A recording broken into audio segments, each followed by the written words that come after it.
नमस्कार दोस्तों, जय हिंद जय भारत। दोस्तों, आज हम इस वीडियो में जानेंगे नई कहानी की विशेषताएं।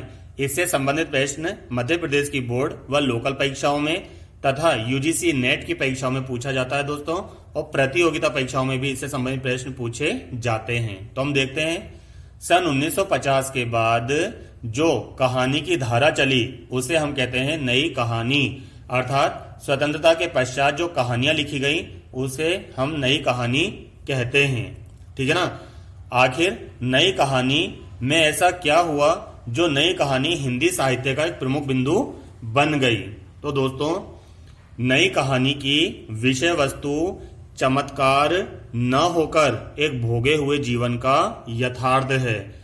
यानी कि जो नई कहानी आप पढ़ोगे तो उसमें आपको समाज की हकीकत देखने को मिलेगी। ठीक है ना, जो भारत युग में और द्विवेदी युग में जो छुप सी गई थी। नई कहानी परिस्थितियों की उपज है दोस्तों।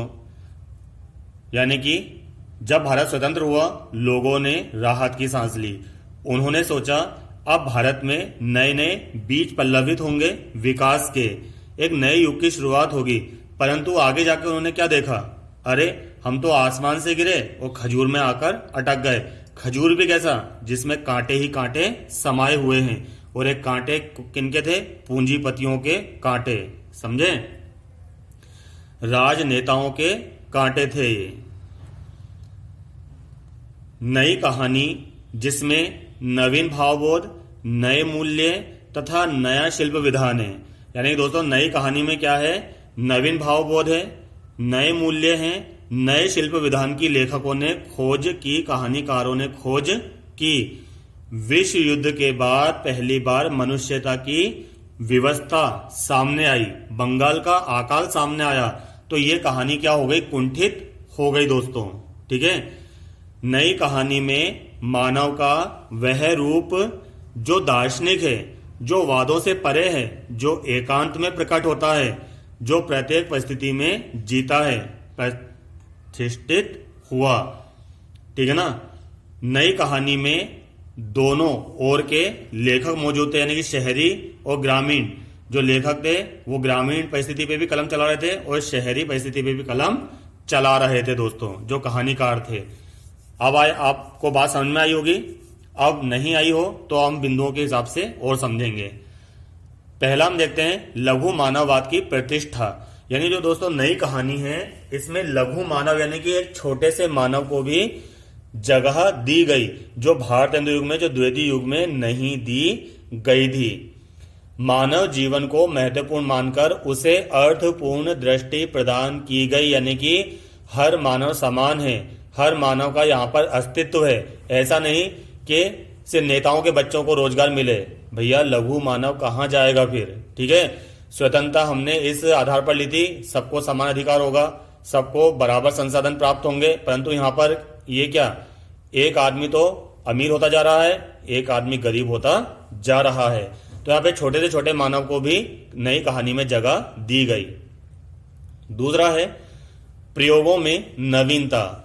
नए नए भावों को नए नए शिल्प विधानों में प्रस्तुत किया गया। यानी कि नई कहानी में नए नए भावों को नए नए शिल्प विधानों में पिरोकर प्रस्तुत किया गया, ताकि अधिक से अधिक लोग समझ सकें कि भारत आजाद नहीं हुआ है, भारत तो पूंजीपतियों के चंगुल में, नेताओं के चंगुल में फंस गया है। कहानी में नए नए बिंब, डिंब, प्रतीकों का प्रयोग करके लोगों को जागरूक किया गया। अब बिंब क्या होता है, प्रतीक क्या होता है, इसको जानने के लिए मेरे वीडियो देखिएगा, आपको पता चल जाएगा। तीसरा है क्षणवाद को महत्व। इन्होंने लोगों को समझाया कि यही क्षण महत्वपूर्ण है। आप इस क्षण को, आप अपने इस क्षण को स्वर्णिम बना लीजिए। ठीक है।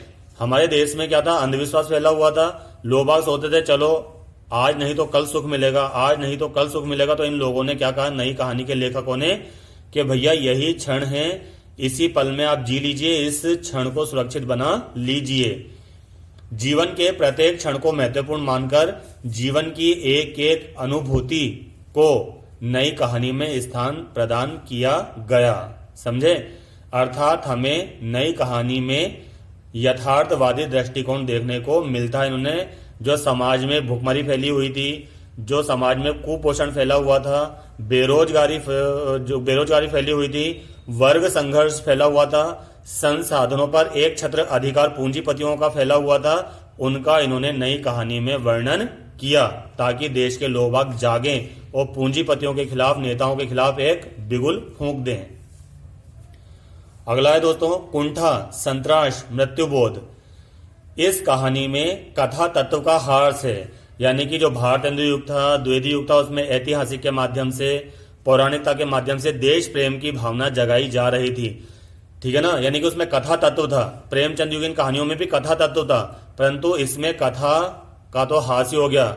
अरे ऐसी कथा को क्या करेंगे हम, क्या सिर पे धर के नाचेंगे ऐसी कथा को, जिसमें बेरोजगारी की कथा नहीं है, जिसमें गरीबी की कथा नहीं है, जिसमें भूखमरी की कथा नहीं है।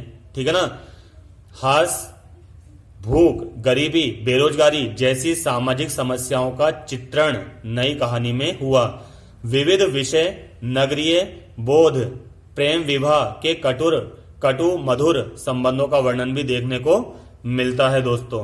ठीक है ना, यानी कि नगरीय समस्या, ग्रामीण समस्या, प्रेम विवाह में कुछ कटु मधुर संबंधों का वर्णन देखने को मिलता है इसमें। नई कहानी के लेखक और लेखिका हैं मोहन राकेश, कृष्णा सोपती, मनु भंडारी, उषा प्रेमदा, फणीश्वरनाथ रेणु, मालती जोशी, यानी कि इसमें लेखिका भी अहम रोल निभा रही थी और लेखक भी अहम रोल निभा रहे थे। उम्मीद है आज का वीडियो आपको पसंद आया होगा, समझ भी आया होगा कि नई कहानी आखिर क्या है। नई कहानी स्वतंत्रता के बाद जो परिस्थिति है उन पर चलाई गई एक कलम है।